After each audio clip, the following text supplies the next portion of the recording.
Hi, guys. Thanks for joining us on the Activate and Illuminate podcast with Mel. I'm your host, Mel. Together, we're going to be diving into some stories of ordinary people doing a little bit of extraordinary things. People who've maybe pushed their bodies, their mindsets, or maybe society's paradigms. So you're going to find yourself maybe wanting to laugh, cry, or even be inspired. We would invite you to share, like, and subscribe, to sign up for our newsletter as well on activateandilluminate.com. Now, just keep in mind that this information that you are going to hear is informational and educational for entertainment purposes only. This does not constitute professional advice of any kind.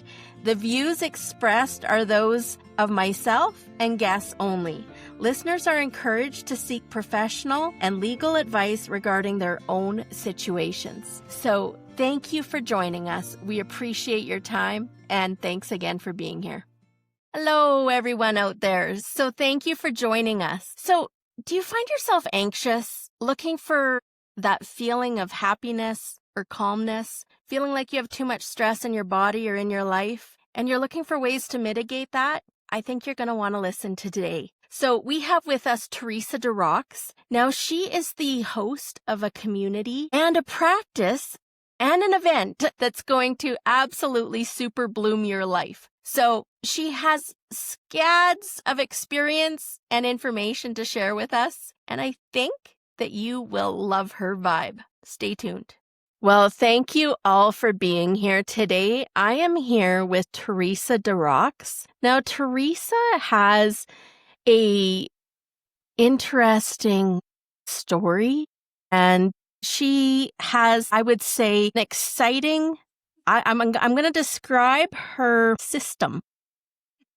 So she has something called Kindred Meditation, a new but ancient form of meditation. Now, Teresa has put together a community and some events that we're going to be chatting about that are really relevant for today that I think will be able to help and support a lot of people. So welcome, Teresa. Welcome to the Activate and Illuminate podcast. And tell us a little bit about yourself and wherever you would like to start. Okay. Thank you so much, Melanie. I'm here really just to be honest and real about life, about being human and experiencing all the gamut of all the emotions that are part of how life can challenge us and how we respond to that. So I have been an educator for over 40 years.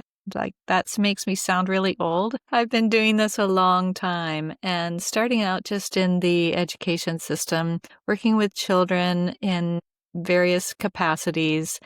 And I always found that using music and movement and visual arts is what really helped children absorb what we were learning. So I became an expressive arts therapist, which I didn't even know that that was a thing until like many, many years down the road, where you could actually use visual aid and use drama, use poetry, use journaling, use all of the expressive forms or creative forms of or modalities to help people deal with their emotions. So, educator for many, many years, but mostly I'm just human. I'm just a human being trying to survive this chaos and confusion. And I just want people to know that there are tools that can help us, which is what you mentioned. The Kindred Meditation is a tool that I find extremely valuable for my own sense of self and being able to help regulate my emotions. And it's also about co-regulation. So I love that part of Kindred, which we can talk about later. Okay, so the roles I play. So I'm a mom. I have 3 children and 1 stepson. And I also have 4 grandchildren. So being a mother, being a grandmother is my delight, my love, and can also be just as challenging. As many of you know, being a parent in today's world is not an easy thing. So me and Mother Earth, we're besties, and I love that. I love that I get to play. I'm very childlike. I have a lot of curiosity about life. I'm a lifetime learner, long time learner. And I also want to apply what I learn and use it so that I can live my best life and so that I can be a human in this world, in this chaos, and still, live in a way that feels grounded and honest. So, yeah, that's a little bit about me. Well, thank you. Mm. So I'm curious about the name Kindred Meditation. It feels very connective. Yeah. What does kindred mean to you? Kindred, like the roots of kindred come from a sense of family. So kin, just like kin and kinship. And the reason that name was chosen for the meditation is because it relates to how we connect as humans. So kindred meditation, the name itself comes from that root. So we're all part of this big human family. And in order for us to get along, we've got to learn some skills. We've got to learn how to connect with one another. And mostly it's about connecting with ourselves. So in my experience, so many people have learned or have been conditioned to disconnect from the body because of trauma, because of lived experience, because of the beautiful, intelligent body system that try to protect us. We have protective mechanisms that keep us from being harmed. And that's totally understandable. And if we want to live our fullest, richest, deepest life, we have to learn that yes, those stories can live in our bodies. Those are real and feel very real in our bodies. And we have the ability to still connect and stay connected with life that feels alive. There's this level of aliveness in our bodies and all around us that we just don't get to feel very often. And I tear up because it's like when we say, oh, I feel alive, our bodies are doing that all the time. They're feeling alive all the time. And why aren't we connected to that? Like on a real, honest, deep level. How often do we just go along throughout our busy days, our busy lives, day after day after day, without truly feeling that level of connection? So yeah, I do get excited about that. I do get really passionate about that. And I think I even got off topic there. I don't even know where that question. Back to kindred, yeah. So kindred itself is about family. It's about being human, and it's about being human together and staying connected with one another in ways, not being afraid to cry in front of one another, not being afraid to show our emotions, even if, those emotions you've been taught are negative or not good or you shouldn't be feeling that. There are ways to hold all of the emotions that come up for our bodies. Those, for me, are intelligent messengers. And I didn't realize that. Even being a teacher, even being an educator, even being in the field of wellness for so many years, I did not realize how that I needed to honor those feelings and I needed to stay connected with the body and I needed to find ways to push through or move through and process grief and loss and anger, bitterness, disappointment, all the things that we consider negative or bad, and allow those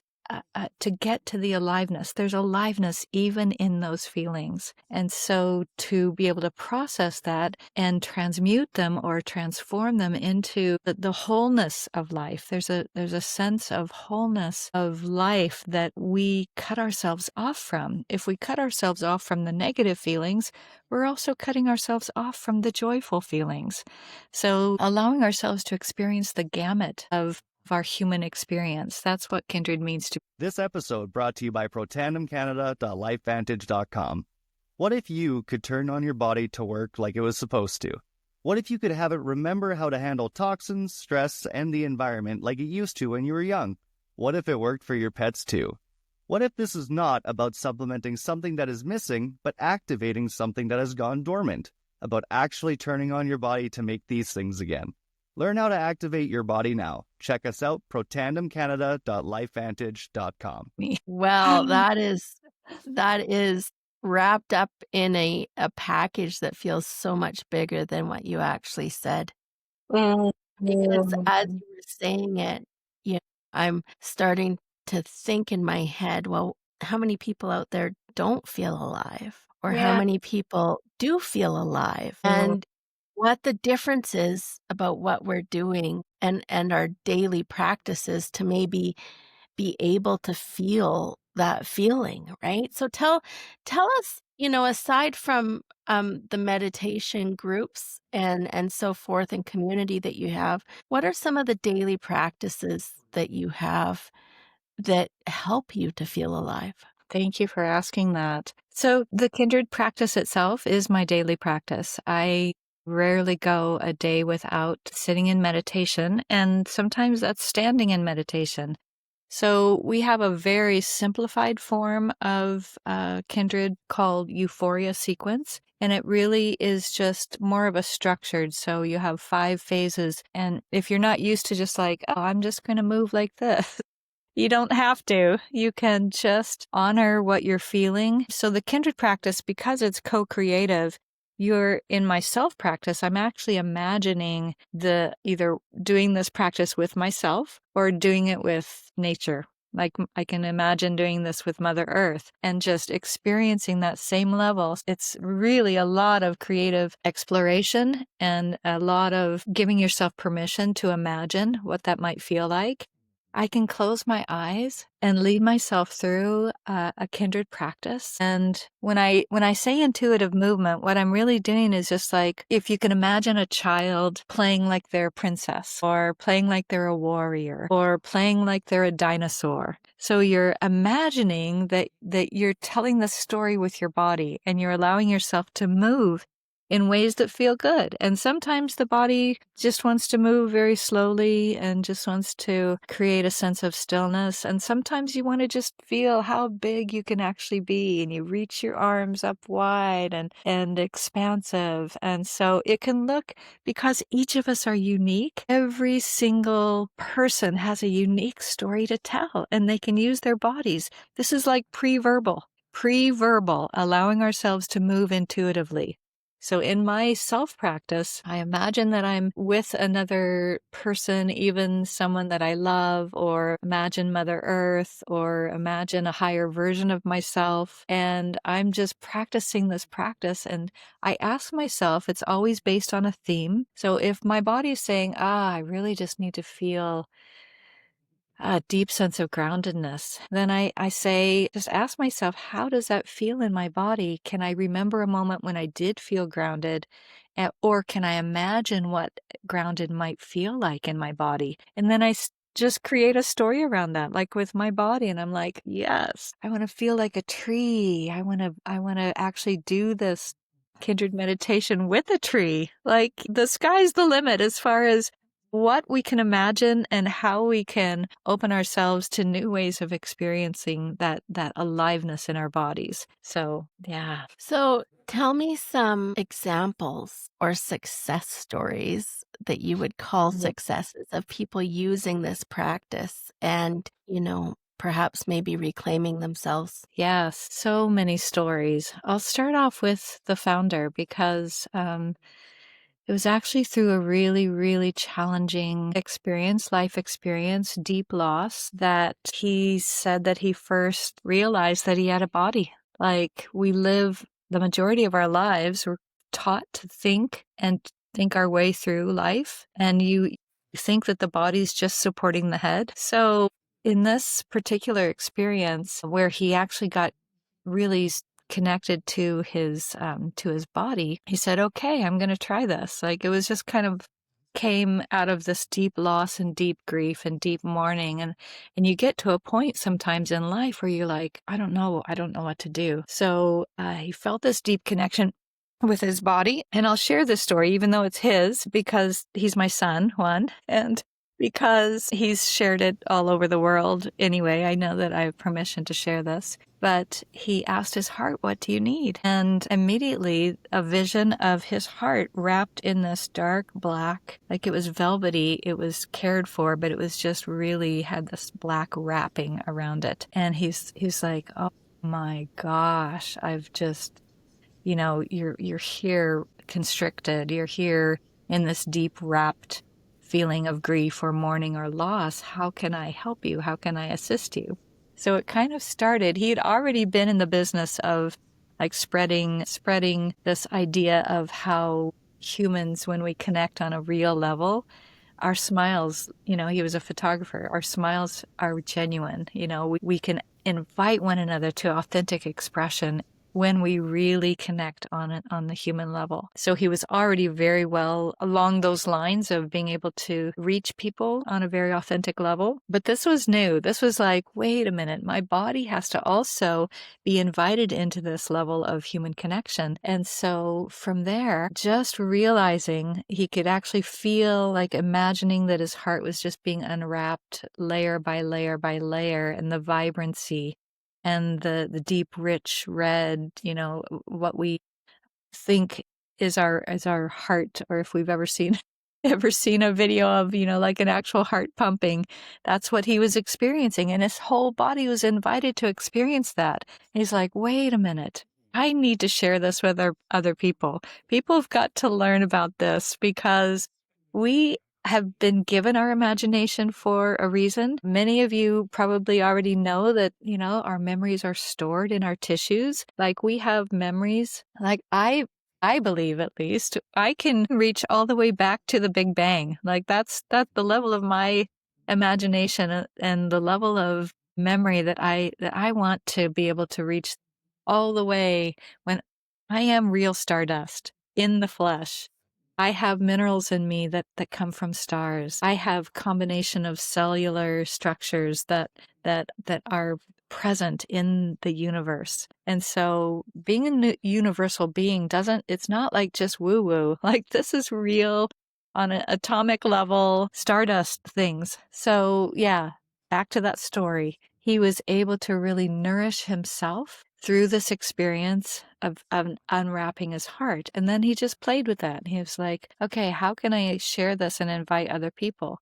So I've been to so many retreats where people have, first of all, just found that they could actually tap into that level of aliveness, which is like a new experience for many, many people. And a person who lost her child, a mother who was never able to really feel all the feelings that come with that, acknowledging and honoring that her body had to experience that level of loss and could take the next step towards feeling alive again.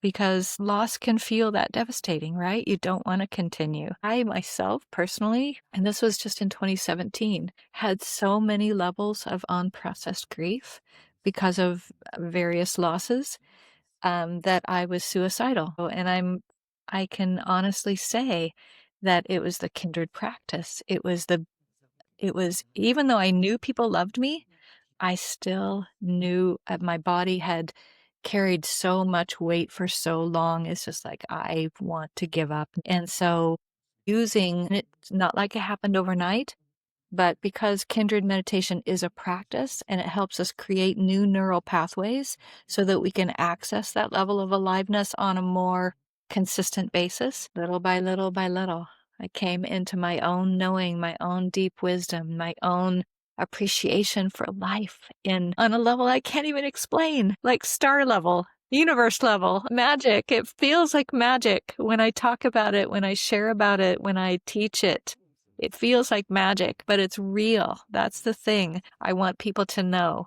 This is a real feeling of aliveness that we have access, we have available to us if we give ourselves permission. And sometimes we need a facilitator. We need someone to just say, okay, let's just do it this way and see how this feels. Let's ask our body what it needs today. Yeah, I don't know if those are the three that come to me right now. My own son's experience, my experience, the mother who lost her baby or child. But yeah, many people with varying degrees of anxiety who finally are able to set that anxiety, not to dim it, not to dismiss it, not to bypass our feelings, but to acknowledge that these intelligent messengers are part of our biochemical system, bioelectrical system, and honoring our humanity, honoring our humanness, honoring this evolution of signals, chemistry and and electricity that are there for us to utilize so that we can live a full and beautiful and big life, however big we want it. That's beautiful, Teresa. As you tell me that story, I can't help but think or question whether your son came here to teach you or whether you came here to parent your son. Oh my goodness, hon. I've asked myself that very question. Sometimes he feels like my great-grandfather. Sometimes his level of wisdom and depth of, like, he's been through some intense, deep suffering. And for him to continue to step into that instead of like hold back, protect, like hide, and just those are the geniuses. Each of us have genius. That's one of the things that he teaches on a foundational level. Each of us have genius. It's not just the elite. It's not just the 1%.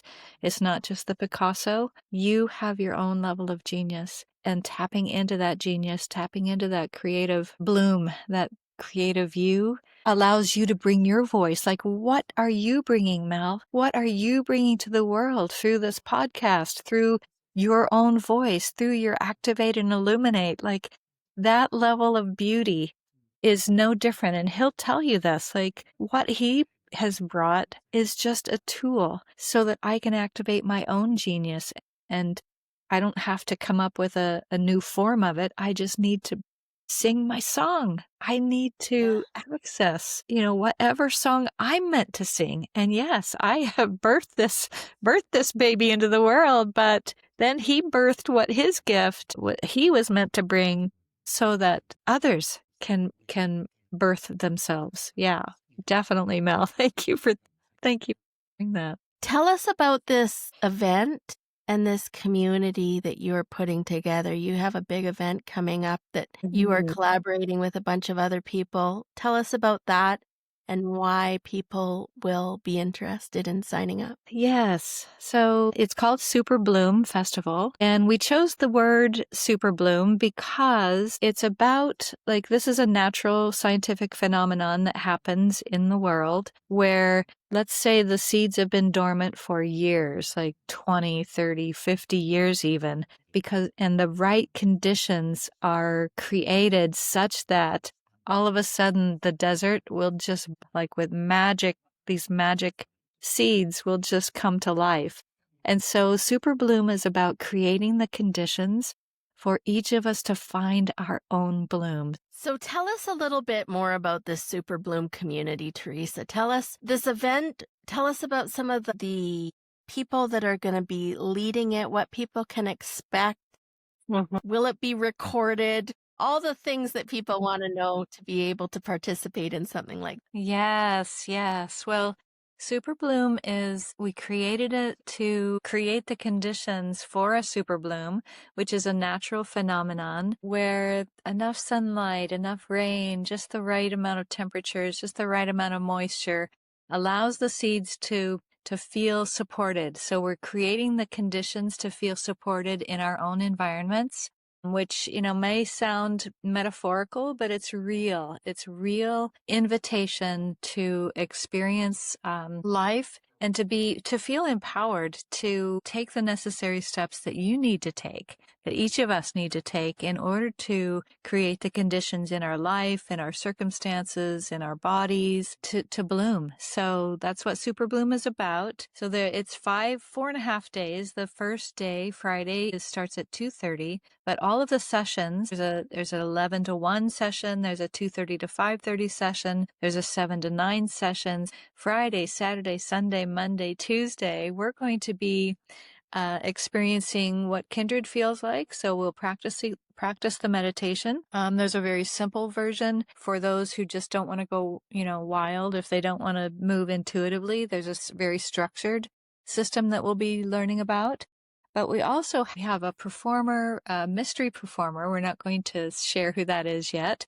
We have Marcus Fung, who is a sound therapist, music therapist. He's going to be there. We have guest speakers who are like phenomenal speakers about like accessing our creative potential, moving through challenging, difficult situations with grace and with power and feeling like, we can do this.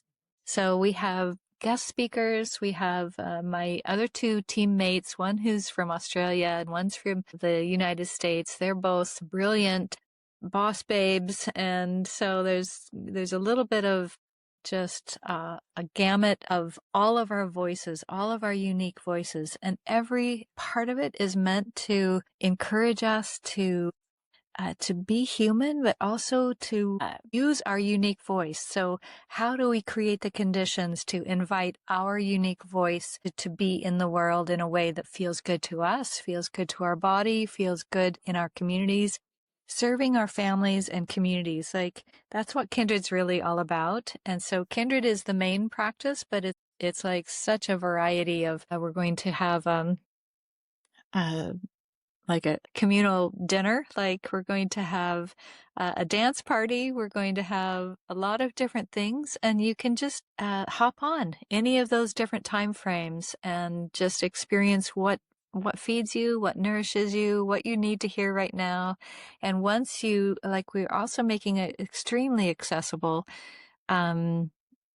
As far as like the early bird is $33, and if you missed out on the early bird, it's still very reasonable price for all of the many hours. It will be recorded, so if you can't attend a live session, then you can access the recording. Yeah, so it's really just gathering humans, being human and real, and using real techniques that help us find our voice, help us find our purpose, and or actuate. Like, let's take the actions that we need to step into our roles, to be the mother, to be the father, to be the parent, to reconnect with nature, to reconnect with our beautiful bodies in a way that feels really good. So this is about moving through anxiety, moving through depression, moving through a sense of loneliness that's just rampant in the world today, moving through that idea of fear, like we talked about, Mel, just like moving through. So acknowledging that these emotions and these feelings are real. So we're not going to bypass. We're not saying like, let's just all be joy and bliss. Like, ecstasy is great. And I love all the beautiful feelings that our bodies can generate. And we're moving through real life situations on a daily basis that need, if there's rupture, they need to move to repair. So how do we do that? How do we practice ways to honor our own body's needs and become the best version of ourselves? So does that help? Yeah, that certainly does. So tell us, for someone that's listening to this right now and is like, oh my God, I need to sign up to that. Where do they go? How do they sign up? And just give us some online direction for anyone listening. Yes, our website is feelkindred.com. That's the Kindred Meditation website. Actually, the sales page for our Super Bloom event is sales.feelkindred.com/Super Bloom Festival. So that's a long one. I'll have to give you that information so that you can share it. We are on Instagram, and the Instagram is kindred.meditation. And in the kindred.meditation, we're sharing about Super Bloom like almost daily. We're really pushing to get as many people involved in this as possible for the good of all of us. Like, really, we need your voice. We need your gift. We need one another. That's the thing. We need to get through this challenging time, to get through facing our own fears, to get through, the level of mistrust with our governments and the political systems, the education systems, all the systems that seem to be failing us right now, and our lack of trust in our own ability and in our own voice. Really just coming back to the kind of self-love that changes the world. So, yeah. Wow. That sounds, I can't wait for it personally. Also, now you talked about some of these in-person retreats. Tell us, like, what type of stuff are you putting together for in-person events? If someone's listening to this going, okay, well, that's fantastic and I want to participate, but what else do they have? Tell us about those. Yes. The in-person retreats, we only have one scheduled right now. Usually we have 2 in a year. Our next one is not until next November, so a year from now, actually. So if you sign up, you'd have a lot of time to space out your payments if that's something that feels good to you. But Gosh, the in-person retreats are wild and wonderful, and they're so rich with the same kind of content, with understanding how to use Kindred in a real and practical way. So the in-person retreats also have a bit of, it gives you a taste of what the teacher training might be. If you're a facilitator, if you already in the wellness industry, you already have a breath work or yoga, and you just want another foundational practice that you can like offer your clients. So it gives a little bit of a taste of that. It gives like choose your own adventure we have usually in our retreats. So because we choose places that are gorgeous. And this next one will be in the Baja, Mexico. Oh my gosh. Why am I Cabo? Yeah, in Cabo. Yeah. Yeah.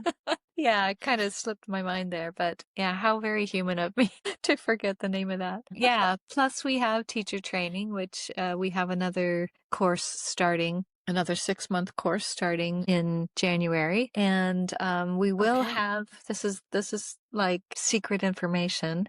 We will be announcing a continuation of Super Bloom for those who really just want to integrate, like really, really integrate it into their lives in, like I said, in the real practical ways and keep blooming and need the support of community. So once you do sign up, I forgot to mention this, you will, November 1st, we'll have an invitation to all those who sign up into this portal where you can converse with one another. We'll have, it's called a pre-party. So leading up to, we're going to start the Super Bloom before the Super Bloom Festival, if that makes sense. So that's kind of exciting. Well, I'm excited to see what comes out from this and to be able to feel like, and I just want to clarify as well to everyone, this is an online event for a very reasonable price for a 5-day event. And so it definitely is an online event. So Yes. you talked about something that I want to dive into a little bit. You talked about using this practice to trust yourself. And I feel like, so much of what we have experienced in the last few years has allowed us to perhaps misjudge the trust of ourselves or maybe lose some of that trust of ourselves. So many things, like it's not necessarily just what we have experienced the last few years, but also AI, all these different generated images. We don't necessarily know that what we see is true anymore. And so I think people, like, for example, on my phone, I mean, every second text is a letter from somebody offering me some kind of job for some kind of, stupid scam. And so we have this level of, oh, it's not real. It's not real. And having to discern and use our intuition and our discernment for just about everything now. Yes, yes.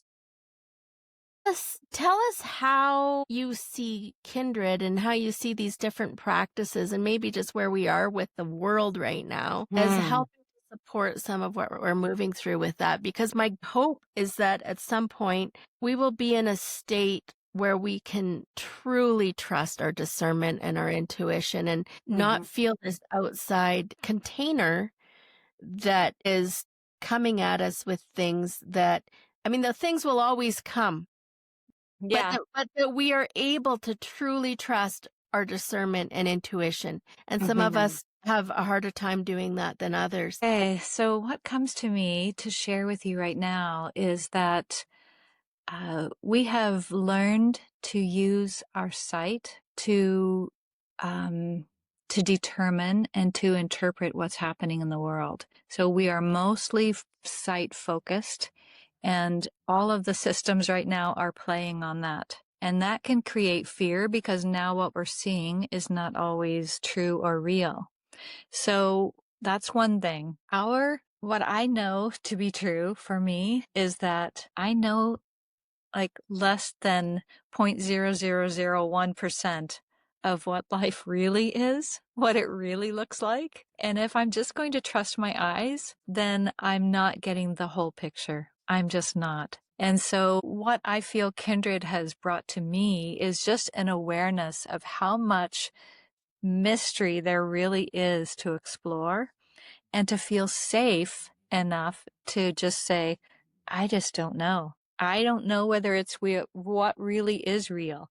I'm not going to rely only on my sight or my five senses. Like you said, there is an intuitive knowing. There is a deep cellular knowing. There is an atomic knowing. On an atomic level, we have information that's been passed down through our ancestral lineages, and trusting that we can actually access that. So it's a developing skill to know and trust any of that. And if we first can at least get in touch with this beautiful body and know that the messages that we're receiving. So you talked a little bit about fear.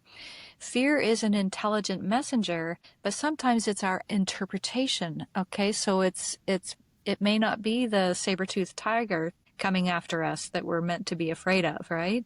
There is something, the fear is saying, oh, you need to pay attention to this. So instead of like reacting and going into fight, flight, or freeze, we can say, oh, like Rumi, he's like, come sit with me, have tea with me. Let's discuss what this fear is really all about. Maybe there's a low level sense of belonging that I'm not recognizing, that I'm like feel cut off from. And yes, in our human world right now, many of us are feeling so cut off from even belonging to anything. We used to belong to a political party. We used to belong to a family. What family feels different to us now? Can we redefine family?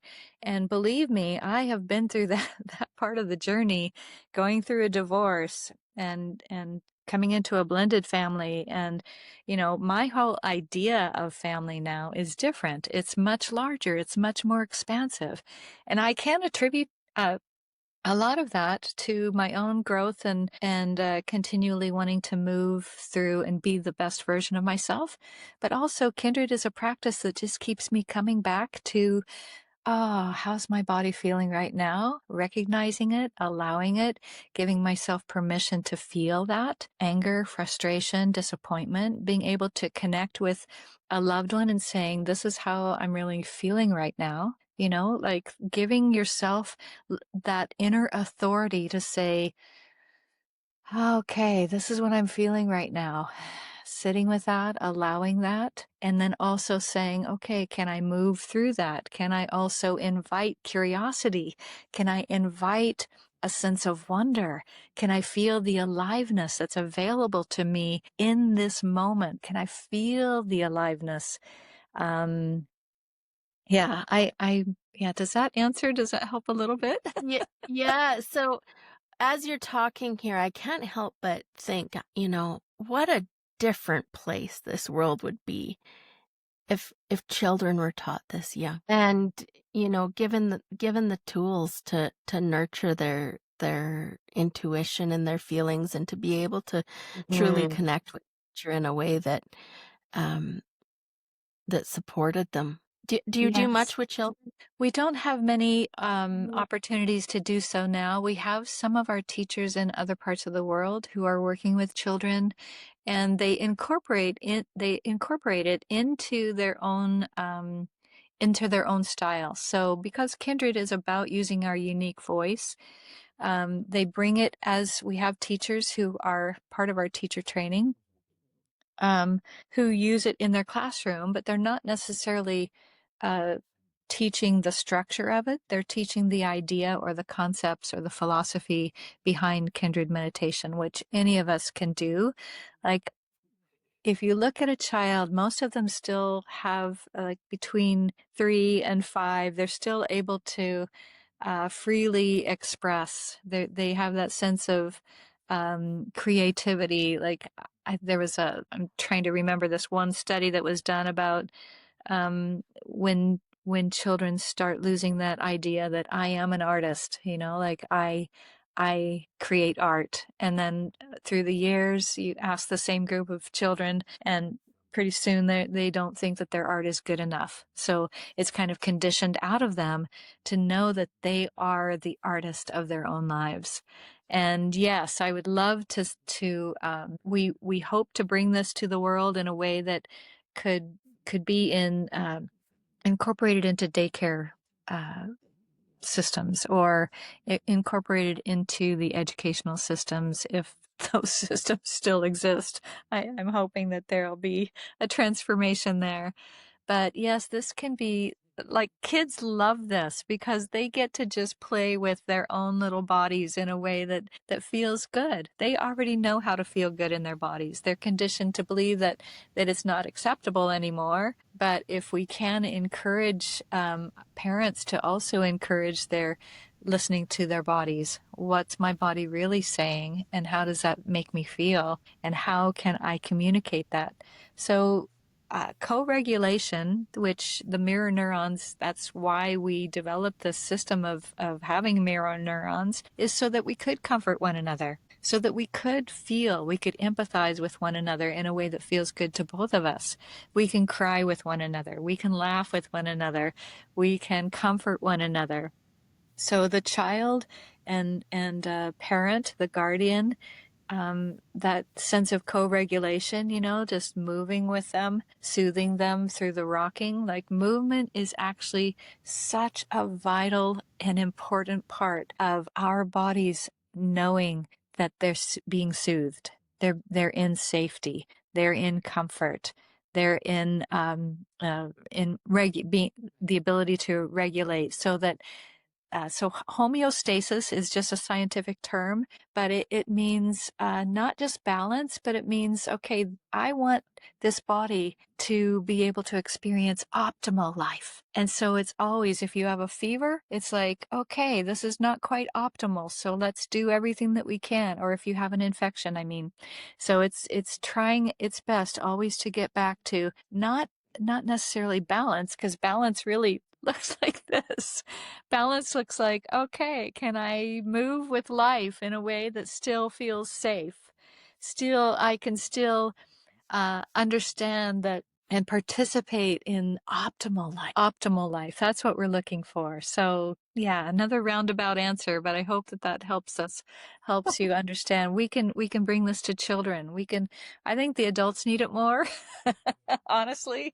But yes, let's bring it to the children in a way that they can re-experience their own childlike curiosity and wonder, and they can get in touch with their body and honor the feelings that come up for them. Well, this has been absolutely beautiful to listen to you describe. And is there anything else that you would like to share with us about your life, your journey, your vision, your dream? Anything else that you would like to share with us, Teresa, about, it doesn't necessarily have to be about Kindred Meditation, but is there anything else that you would like to share? I think it's not that life is not going to bring us challenges. It's how we respond, learning to respond in a way that's honest and true to ourselves, and recognizing that the person sitting across from you has just as many challenges, if not more. The person who is on the other side of the world has learned to be a certain way, and yet deep down, they're made of the same cells as the stars. Their atomic structure is no different. The beauty of our human existence, remembering that there is humanity out there. There is, and there are so many good people. But I'm using the word good. I don't mean to do that. There are so many humans. And we all have that ability to access our a way to thrive, a way to be kind to one another, a way to recognize our humanity, a way to bridge this divide that seems to be such blocking us from our own sense of aliveness. Yeah, so I don't know if that means anything, but I love that you've asked, and I love that I can share my heart and my sense of hope in the world. I see beautiful people all over the world doing beautiful things. I want to encourage people. I want to say, yes, we can. Yes, we can. We can feel aliveness in our bodies. Yes, we can. Well, Teresa, I love that you have brought people, when you talked about all over the world, now just your business partners are in the Australia and the UK. So you've come from all over the world to make this happen. And we appreciate you doing that, and we appreciate the container that you've put together for this Super Bloom event. And I feel honored to have connected with you. Yes, thank you, Mel. And I know that great things are coming because of you and for you. So thank you so much for doing this with me. You're so welcome. Thank you so much.